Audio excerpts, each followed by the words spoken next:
What a day at the World Cup.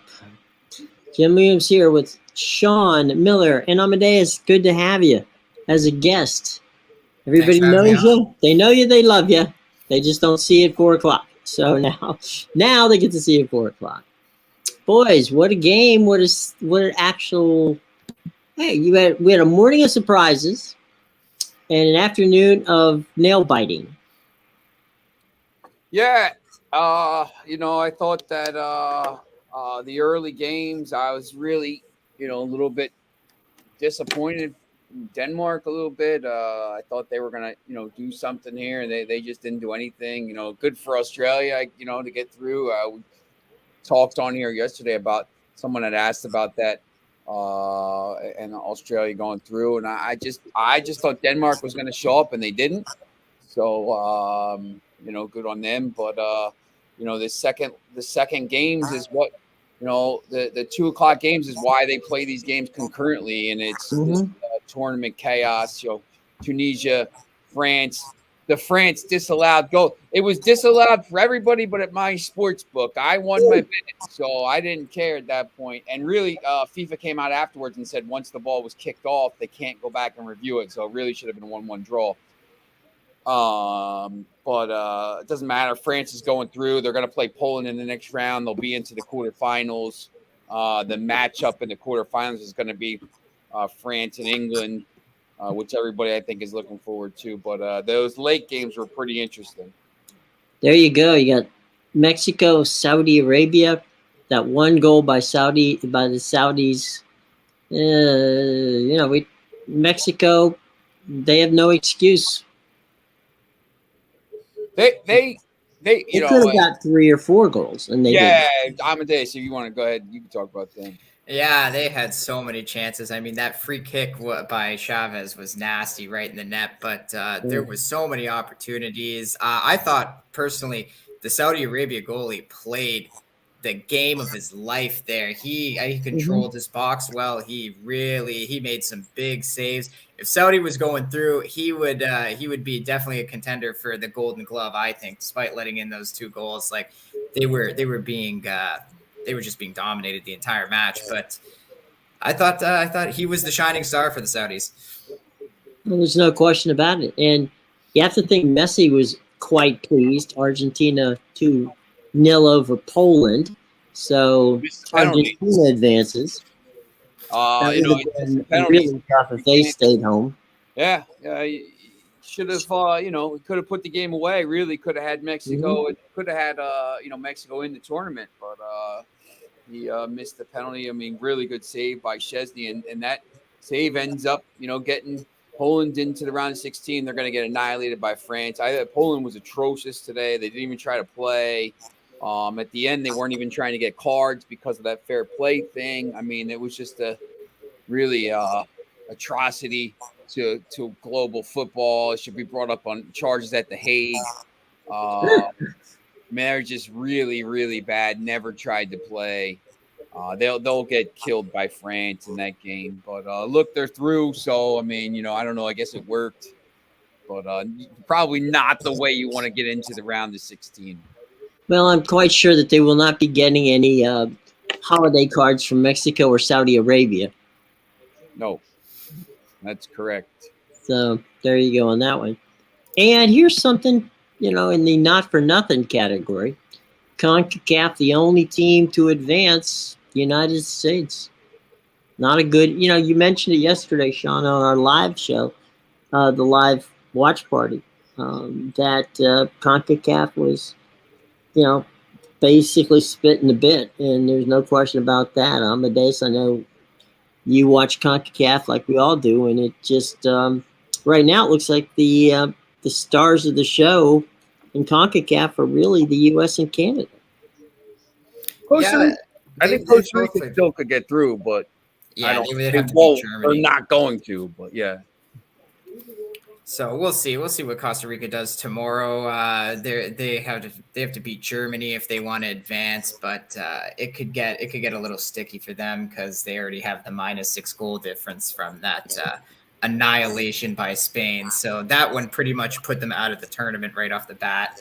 But yeah, definitely USA and Canada are the shining stars. I personally thought Canada played well enough to get at least a point from the Belgium match, probably even the win there. But that's what happens. They have the inexperience. I think the coach completely ruined the tournament for them by provoking the Croatian players and the entire nation. That was just a joke. He embarrassed my poor Canada. But yeah, gotta give some USA credit. I thought they were gonna definitely win against Iran. I was expecting a little higher scoring match, but I thought they had a lot of chances to score. Just a little selfish play in that game, but I thought they were really good in the other two games as well. And they just couldn't finish, which is, one of those things that we've kind of, Sean talked about it yesterday. We all talked about it.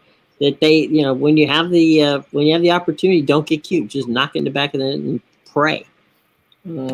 Yeah, I think it's no surprise here that you look still once again at the futures, the teams Brazil, France, Argentina. We're getting shocked. Spain. Yeah, look, I mean, England, these guys all Portugal, the teams that are going to win the tournament all have somebody that's going to put the ball in the net, and the teams that aren't going to win don't have a chance here in this next round. I think the interesting thing for the U.S. against Netherlands and Super Cody Gakpo here is really it's a pretty good matchup for the U.S. I'm not saying they're going to win, but it's not the worst matchup for them because of the way that the Netherlands plays here. But some of these, I like their chances better against the Netherlands than some of the other teams that they could have ended up with. Yeah, I mean, some of these other games, Argentina, Australia. I mean, look, Australia's a great story. That's the second game on Saturday. They're not getting through Argentina. France, Poland. Poland probably has no shot in that game. France rested all their starters today, so they'll be. Although Poland basically rested their starters today anyway. And then England, Senegal is the other game. England, it could be a decent game, but I think England probably wins that pretty easily. And now we go to these next. These are the games for tomorrow. Croatia, Belgium, on Fox, Canada, Morocco. The interesting thing with this group here, and then you see Japan, Spain, and Costa Rica, Germany. All four teams in both groups are still alive. In the early games, except for Canada. Croatia plays Belgium, and Croatia just needs a draw to go through. Morocco, if Morocco can beat Canada, if Morocco beats Canada, Morocco is through no matter what happens in the other group, and they can actually win the group. If Croatia beats Belgium, they win the group. Most likely, unless Morocco beats Canada by 3 or 4 goals. But Belgium has to win the game and hope Morocco doesn't get a point, or really Morocco would have to lose the game by a decent amount, with this goal difference here. So, I think those games are interesting, and when you look at the lines for them. And what's the Morocco situation with their advancing? Morocco, if Morocco gets a draw, I think Morocco needs a point, because then either way they would be ahead of Belgium or ahead of Croatia. So if Morocco just needs a draw, if Morocco gets a draw, they finish at least second. Because Belgium could pass them with a win, but Croatia would be a point behind them, and then Croatia would stay ahead of them with a draw or a win, and Belgium would stay behind them. So Morocco just needs a point tomorrow against Canada, which is pretty easy. Foxy, the Denmark has to go down as the biggest disappointment in the World Cup. I'd sack the manager right now. They're like Turkey from last time. And Foxy, I don't know if you're here when you heard it. I had France. I bet as soon as they made the changes in the sixth, I bet Tunisia in the first half after the first 15 minutes because I'm watching. I'm just like, man, they're all over him. And then when they made the changes and threw Mbappe and all these players on, I took France double chance at plus 170. And when they scored, my book paid it out. And then I quickly withdrew my money and sent it to PayPal and back to my bank. And then, so they paid it. And then like 20 minutes later, they graded it as a loss, but they had already paid me. So I didn't really care. So, at that point, I won both bets there. So usually you can't middle a win is a win is a win. You can't middle you talk about middle in an NFL bet sometimes. You usually can't middle these soccer plays, but I found somehow to do it. So that was pretty cool. You beat VAR. That's right. So let's take a quick look at Friday's games. There's some pretty interesting ones there as well. Yeah, you go ahead if you want to talk on this. Yeah, definitely some interesting ones here. Portugal, they're already through, so they don't need to worry about it. South Korea is really gonna need that one. Then Ghana, what a surprise they've been. I know they have the one win and the one loss, but they've scored 5 goals now in their 2 matches, and they're just absolutely, these African teams like Senegal, Ghana, Morocco, they're really showing up in this tournament. And the way Uruguay's attack has been, can't feel confident if you're Uruguay going into that one. That's for sure. We were talking nowadays, Sean and I, about the fact that the African teams climatize well into the Qatar climate, and they definitely have the advantage on the European side because they're used to this weather.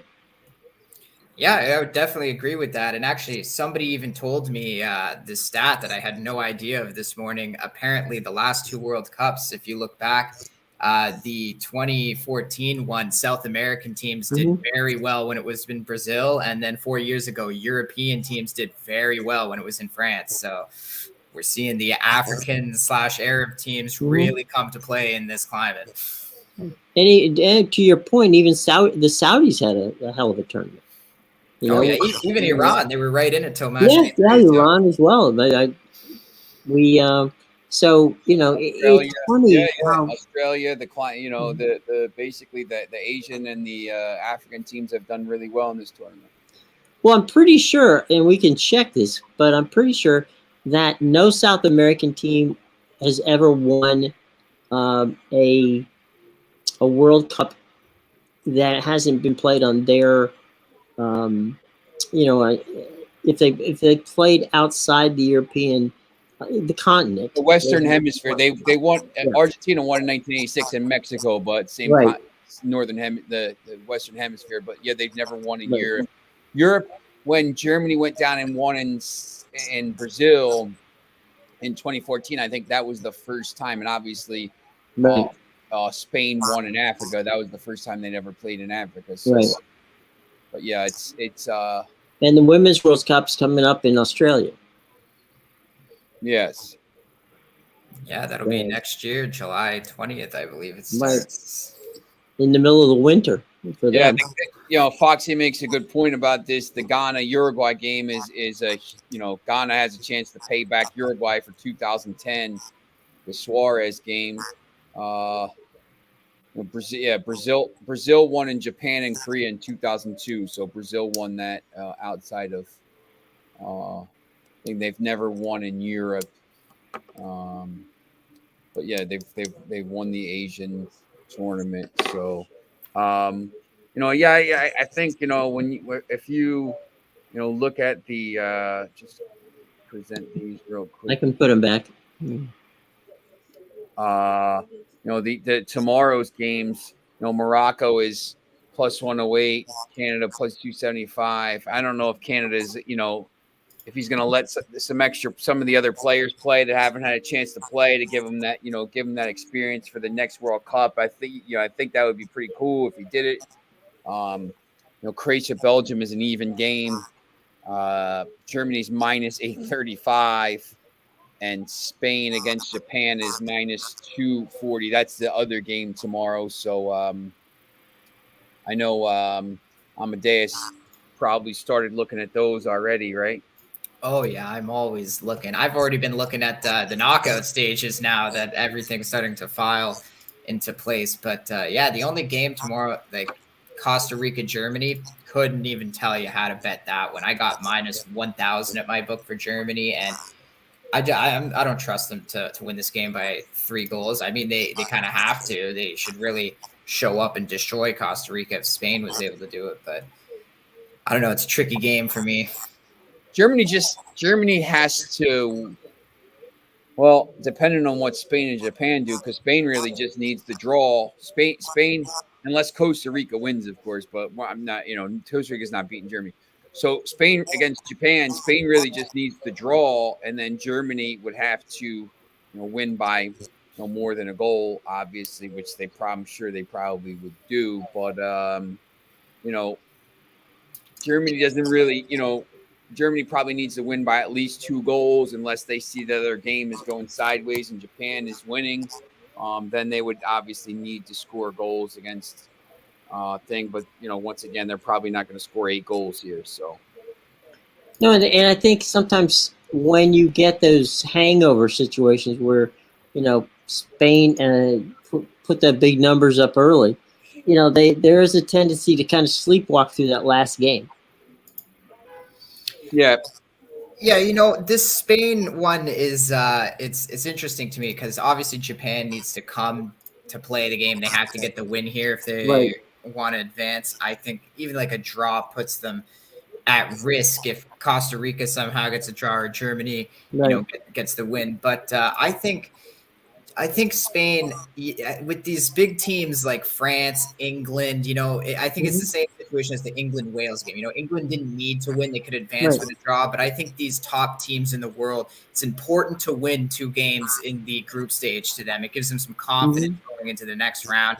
And plus, Spain is filled with tons of young players. Like half of their team is younger than I am, and I'm 24. So these guys, they have I know the mentality. It's we want to score goals. We just want to score. Look at Mbappe today. He told the coach he wanted to start. He didn't get his way, but he's 23. He just wants to score goals, score goals. So I think you might get a pretty big effort from Spain here, trying to get that final win to win the group, and then just the young players wanting to put the ball in the back of the net. Get some bragging rights. Yeah. Yeah, you don't want to be that team that, you're one of the top 10 teams in the world and you're that one that, squeaked out with 5 points. It's, and the other thing too is some of these guys that are playing for, it's like auditioning for, for other leagues and other teams. So, there's some paydays that can be had if they perform well. Yeah, and that's actually how I felt about Portugal coming into this tournament. A lot of people were down on Ronaldo and things like that, not even knowing if he was going to be in the squad. But personally, I thought this was his opportunity, especially with the termination of the Man United contract coming out just days before their first match there. I think it was perfect. This is his chance. He's the guy on their team still. It's probably his last World Cup. So it's a great opportunity for him to show teams, I still have something left in the tank. Let me prove my worth. I can score goals still and be the guy. So that, I think he's playing with a bit of a chip on his shoulder as well. Yeah. I mean, look, at the end of the day, these guys are proud and they want to do something and they want to, etch their name in the, in the record books. So, we talked about Messi earlier. I mean, he's a guy who definitely wants his name in there. So, at the end of the day, we'll see how it works out. But some of these guys, some of these African nation players, guys, do you think, who do you think of the African nation players put their name in the hopper for some good paydays?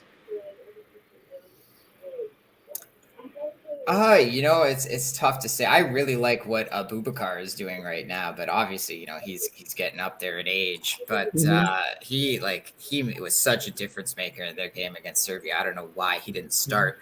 either of the first two games. He's a player, though, I definitely think that I think he's shown a lot in this World Cup. He's really proven what he means to the team. Even in the first game, it wasn't really till he was subbed on they started to get some more attack on Switzerland. So it's interesting. There's a lot of these players that I think Sarr too.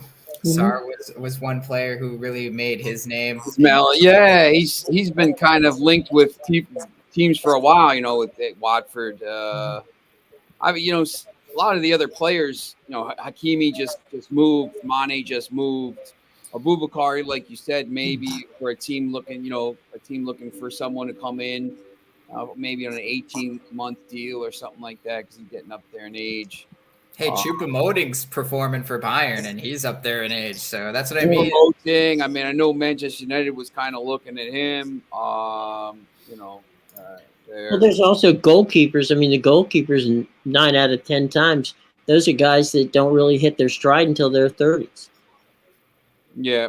You know, Mendy's probably going to be on the move. I mean, one of the two Chelsea keepers is going to be sold, it looks like. You know, Mendy could be on the move there.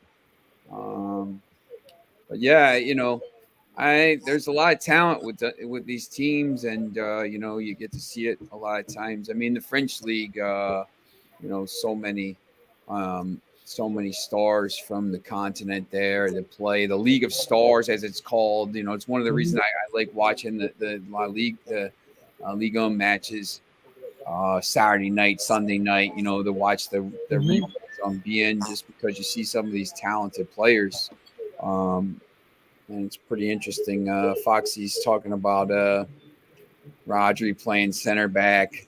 I don't, you know, I'm not sure. You know, I kind of take a look here and see who's going to play, who they think. Spain will not gamble against Japan. I don't think they can afford to gamble. Yeah, I just, you know, they're going to have a lot of the possession, and let's see what they see. The Japanese players are like the Energizer bunnies. I mean, they just keep running up and down the field. You know, you wonder. It's a smaller team. They got a lot of speed, though. Yeah, you know, they're fast and they just keep running and running and running. That being said, they don't always finish well, but they definitely they'll tire you out. That's for darn sure. Yeah, I think, look, this Spain team is really talented. You know, they got a point last game. I mean, obviously they would have liked to have won it, but you know, they just needed a point, to be honest. Here, you know, they're going to go into this game and expect to win. You know, it looks like they have Torres and Laporte lining up here on Sports Mole, so at center back. So, you know, not Rodby. Arambat was a good player for Morocco. Obviously, for Tunisia, Hannibal Mejri didn't play a lot. He's very young. He's 19 on loan from United at Birmingham City. So, you know, didn't get a chance to see a lot of him. Kudus, yes. Hopefully, yes. Hopefully, we go back and take the rest of Ajax's players. Kudus will be good. He's been very good in this tournament, playing for Ajax as well. And look, I think this Ghana team is going to be interesting in that game. You know, they're going to be huge underdogs at plus 425. Uruguay still the favorite at minus 137. Because it's Uruguay, they're not any good. You know, that game at 10 o'clock on Friday, I think offers you some pretty decent value there. Foxy, these games tomorrow, Croatia, Belgium, Japan, Spain, Canada. Going back, there we go. What do you think? You know, are you focused on one of those right now? I know you got your, you know, you can tell everybody where your plays are as well. Oh yeah, you can get my plays at BigAl.com and PickAdvisor.com. I've had 4 straight winning days now in the World Cup on a pretty big run. So yeah, it's been good. Obviously, you know, my Canada gets to play Morocco tomorrow. I think they're actually going to go with a pretty strong lineup in this one. From what I'm hearing, like it's all about making history. As you said, Jim, these players want to, write their name in the history books. And that's what Canada did. Alphonso Davies scored the first ever goal at a World Cup for the men's team in the last match. But, they're not satisfied. They felt like they've played well enough to get at least a point. And they're not going to be satisfied until they go home with a win. So I would expect actually a pretty strong lineup and good effort from Canada in this match. I think they match up with Morocco well in the sense where they're both kind of like speedy teams versus the Croatian Belgium they just played were very old and slower teams. Now it's two younger speedy teams going against each other. But, Morocco at the same time, they just need a draw in the match. So I don't know how they're going to come to play. They've played defense very well in this tournament. So I think it'll be a competitive match. That's for sure. Go ahead. I was just going to say that, Amadeus, that the thing that, I've spent a lot of time in Canada covering hockey and such. And I've been very impressed with their love of their MLS teams. I mean, they've supported those MLS teams big time, all over the country. And, I have a feeling that, we're looking at a Canadian team that by 2026 is going to be, ready to play some serious soccer. What's it like from your vibe in Canada with the game? Yeah, definitely. I've been to a few Toronto FC games myself, so it's always a nice stadium there. It is. BMO Field is very nice. Just on the inside, walking around, the way they have the concessions set up, it's a very nice stadium.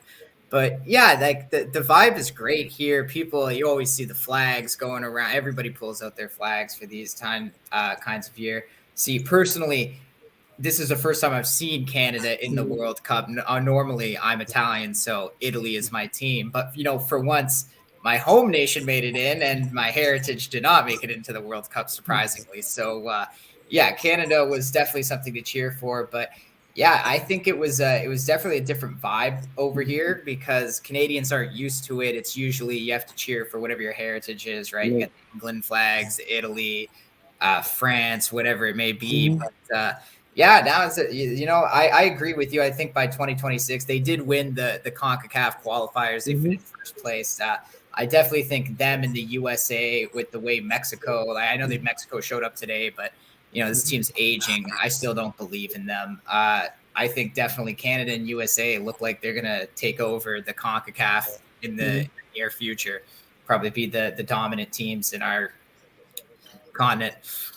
The other thing too, I used to be on the radio in Montreal on the sports. Well, they're not there anymore. The team 990. But anyway, they, as you say, they had a huge following, but it was all for the Premier League. Everybody loved the Premier League. And now you go up there in Montreal and Toronto and Vancouver. Well, yeah, Vancouver's always had a good following back in the old NASL days. So it's a country that loves soccer, and now you've got a team that's capable of beginning to showcase itself, which is that's the old proverbial not for nothing. Yeah, and it's nice to have, honestly, it's nice to have the men starting to catch up because for years, really, it's been both in USA and Canada. It's really been the women's soccer teams that have dominated. I know the US is the reigning World Cup champions, but Canada, they've always been the last few World Cups. I know they've always been up in the round of 16 and further. So the women programs are great up here. I got to say it, like they really push it more. But it's nice to see that soccer is just growing in general across both, women and men. It's nice to see that because, for the longest time, like even when I was in high school, like our soccer team for men was garbage, but our women's soccer team was always going to like the finals, to offsets, to things like that. So, maybe if you had Sean as a coach, that would have helped you. That's right. Definitely got to get Sean up here, help whip those men into shape, because they are nowhere near the same quality of players as the women's are. But they're starting to catch up. It's nice to see they're starting to catch up. Well, it's funny too, because here in the U.S. we've seen that the women's World Cup ratings have always been good, and watch parties and all kinds of stuff where people go all around the states to watch the games, and they've actually helped the men from a standpoint of people wanting to get it done. Now, obviously, the professional league has not really taken off to the extent that they had hoped, but I think in time that'll work out. Oh yeah, absolutely. I know. I watch a bit of it as it is right now. So yeah, it's definitely. I love the game. I'm actually really excited for the Women's World Cup next year too, because I'll definitely be tuning into that. I know the games are going to be at a stupid time because it's in Australia. It's probably going to be like midnight to 8 a.m. for me out here on the East Coast. But I'll make some time to catch games for sure. It's like watching the Australian Open tennis tournament. Yeah, I actually, when the last Australian Open was going on, or 2 years ago, sorry, when I used to work my day job, I was doing nights, so I would literally have my phone out watching the tennis tournament as I was doing my job. Well, that's we will not be telling your employer that, but yeah, that was pretty good stuff. Sean, what do you guys like from a standpoint of you got any early thoughts on the knockout round stuff that we were seeing right now? Some potential things that you guys, as gamblers who know what they're doing, that some early thoughts on some getting down some bets on some early games there.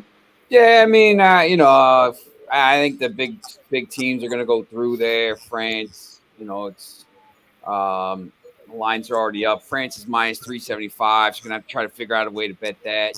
Probably player goals. Let's see. We got Mbappe at minus, basically at even money to score. He's a decent bet.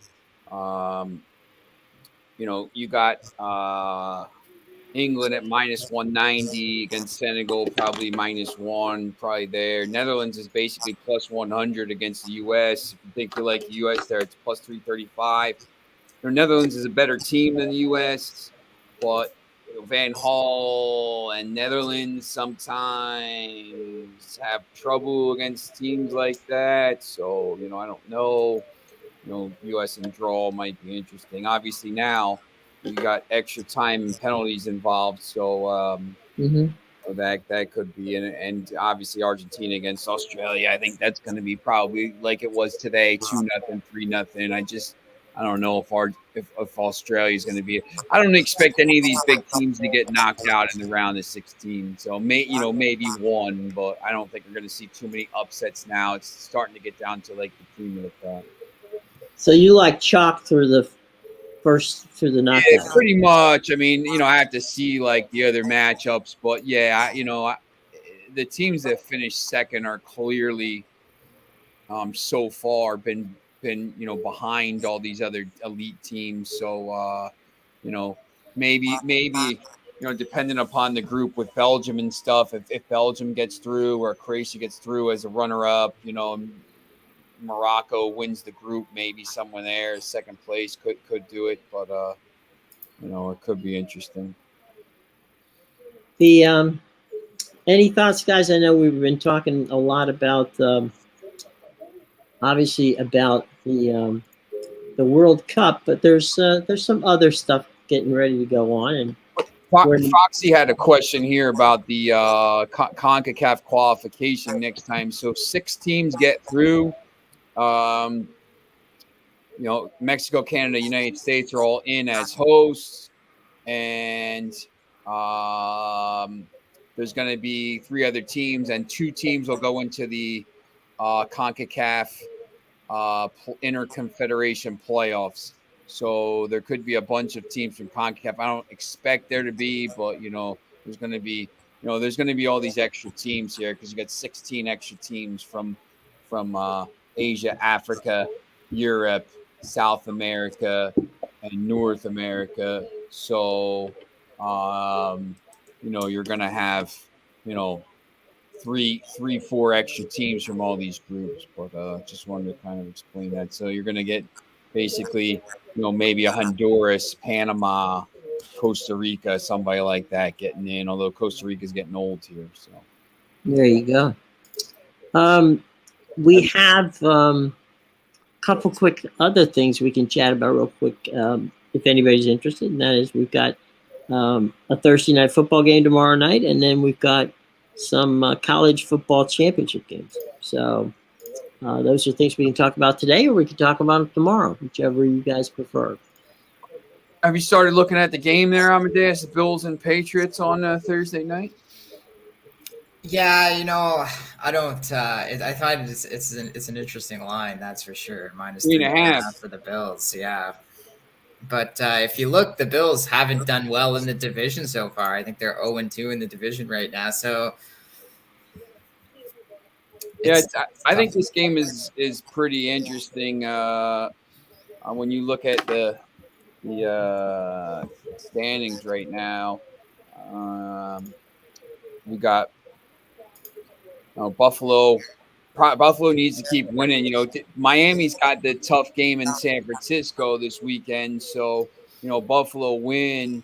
But New England could go to 7-5 and right back into this playoff race. I mean, the playoff race is really open. It's amazing that the two East divisions right now, the NFC East and the AFC East, all 4 teams are over 500 in each division, and you might get 3 or 4 playoff teams from that division in both AFC and NFC. So, but I think the Bills. I think the Bills are going to start to right the ship here and maybe finish the season strongly, 13-4, something like that. So when you start to look at the record, it's a good chance for them, I think, to win this game. And then you get 10 days. You played last Thursday. You got the win. You get 10 days.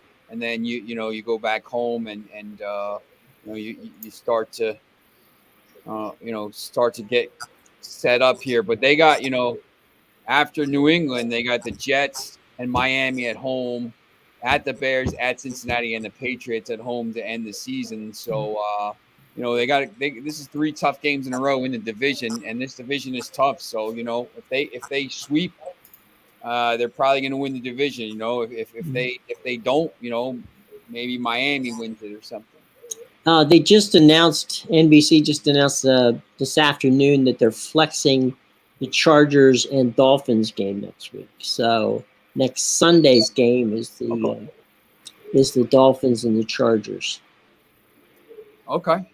And I can honestly tell you that coaches loathe the concept of putting their teams on and playing the night game.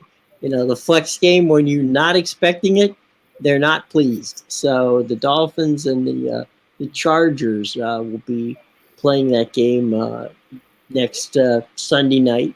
Is that game in? Where's that game? In Miami? No, it's in LA. So the Dolphins got to go. The Dolphins got to go across the country two weeks in a row, 2 San Francisco and then 2 Los Angeles. I wouldn't go. I mean, I wouldn't come back if I were the Dolphins. That's actually kind of. I would work out a deal where I could stay over.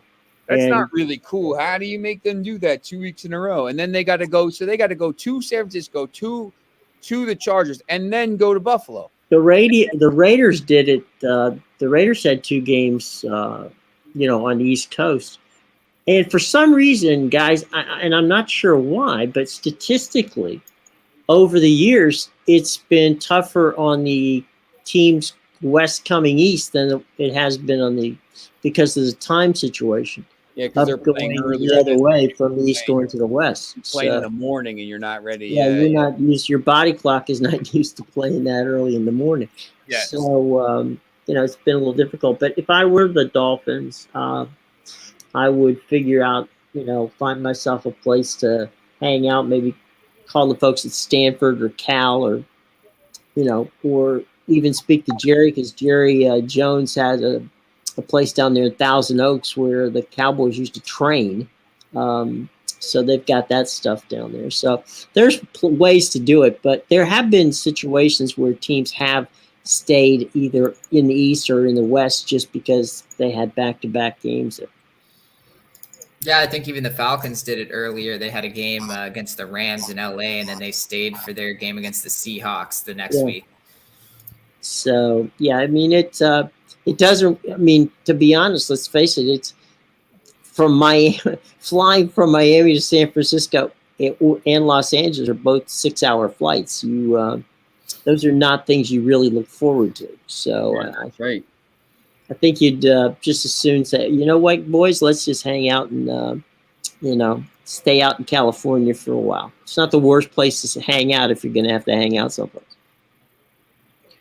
I'll tell you what, I'm psyched about the college championship games this week. There's some really, I think that Pac-12 game between Utah and USC on Friday night is going to be, that's going to be fun. Yeah, I'll be, I'm been a big proponent of USC this year. I think, I think they're the only of the four. I think TCU's in no matter what. Obviously Michigan's in no matter what, and Georgia's in no matter what here.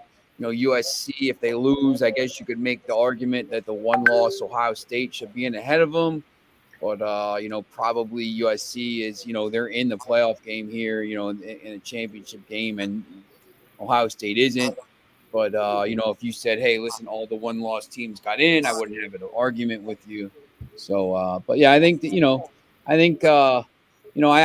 think the three teams, I think TCU probably takes care of business pretty easily. I think Georgia probably does as well. I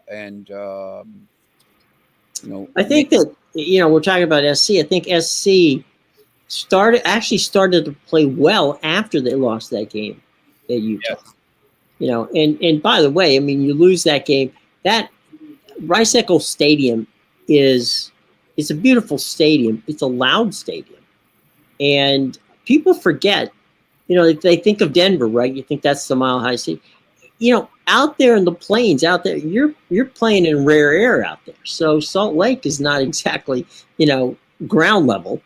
So you're playing out in the mountains. I just think that that was such an emotional night for Utah. They had a big thing going on, but they had some players who had passed away, and so they were, playing in their honor, and all kinds of amazing things were going on. But Caleb Williams has just blown up big time. I mean, he comes off that big win where you got a rivalry game with USC against UCLA, and then you go back the following week and have a rivalry game with Notre Dame, and now you got to go over, and at least it's being played in Vegas, where you got a chance where you're going to have pretty much an equal crowd, whereas SC and Utah is going to have the same kind of crowd. Honestly, I think that this could be certainly very, very entertaining. And then we got Georgia. It was Georgia LSU.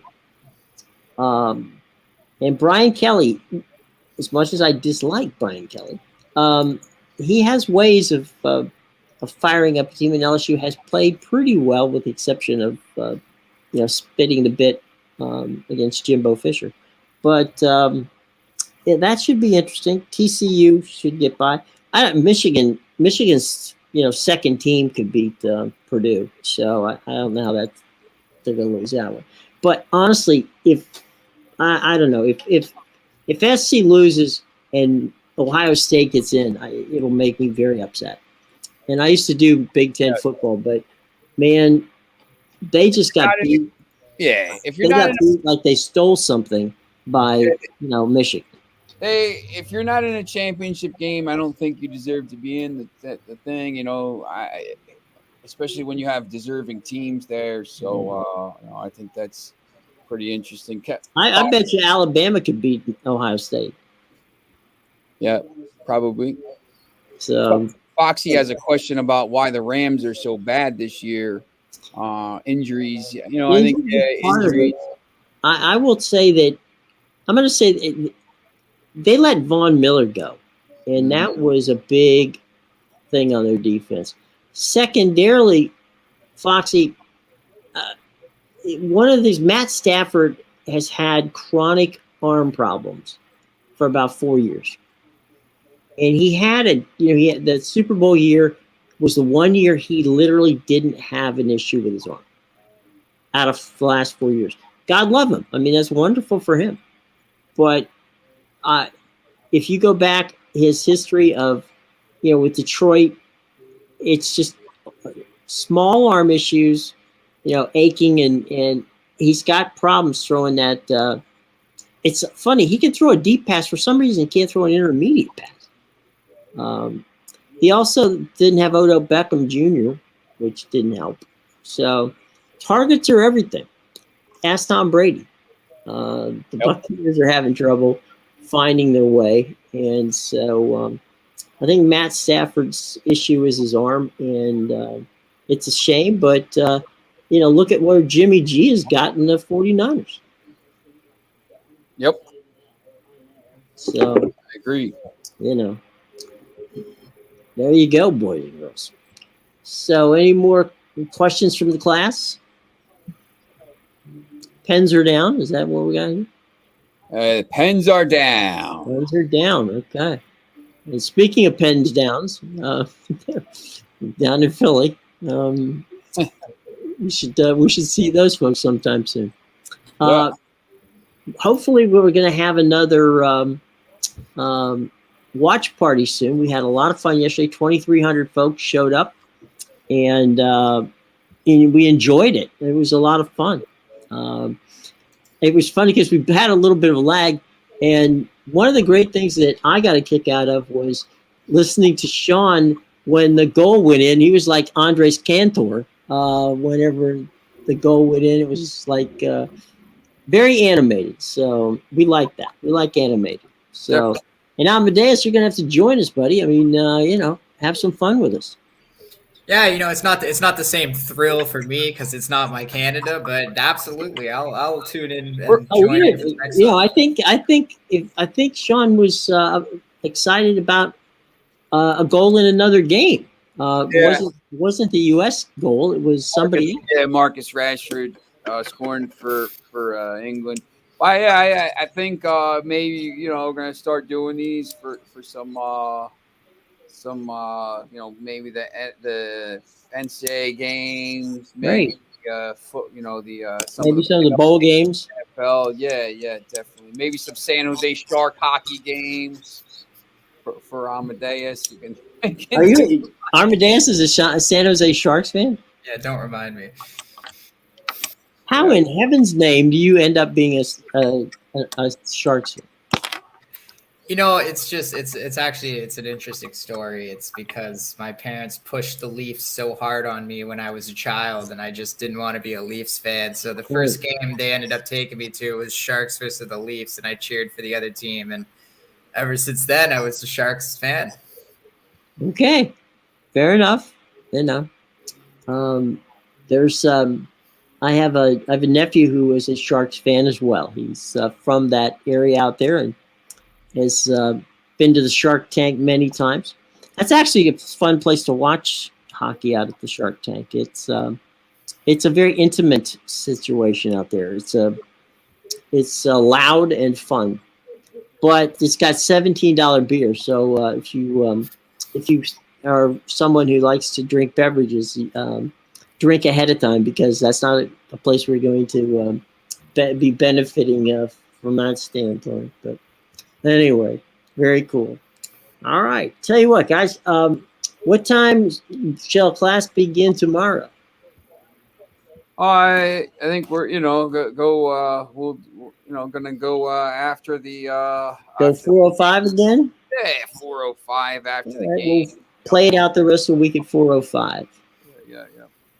And we'll ponder what's Saturday. We'll talk about that later. But anyway, 4:05 tomorrow, and we'll have some fun talking about the games tomorrow. Let's run through them real quick, just one more time. just so people know what's going on. If my computer would just push the darn thing up. Come on. Man, I have to hit it with a sledgehammer. Okay. And there's a slate for tomorrow. Foxy will have his plays, and then Amadeus, I know your stuff will be bigal.com and Pick Advisor, and on your Twitter there, your Twitter handle right on the page there. You like these games tomorrow, right? Yeah, there's a few. I don't like the Costa Rica Germany one, obviously. Yeah. The other ones offer you decent value no matter which way you go. Yeah, I've had a lot of success betting on the totals in this World Cup the last few days. Mm-hmm. So I think maybe totals might be the way to go. Just there's been so many upsets. These sides are impossible to predict. So yeah, my only side today was actually I was on Argentina -1, but I was also on the Saudis double chance. So that was a disappointing one. And then their late goal just ruined my under. It literally did nothing to help the situation out. Yeah. So you're mad at the Saudis too? Okay. Yeah, well, Al Dossary scored, so I'm not gonna be too bad, but yeah, we gave out him and Al Shiri to score a goal, either or. Shiri was +400 and Dossary was +500. So either way, if you played both, you cashed. Yeah, not bad at all. There you go. All right, so that's what we got for tomorrow. And we shall return tomorrow and have some fun. And we hope that you'll join us so we can also have some fun together. Gentlemen, have a nice evening. And tomorrow we'll have plenty of fun stuff to talk about. Until then, take care, everybody.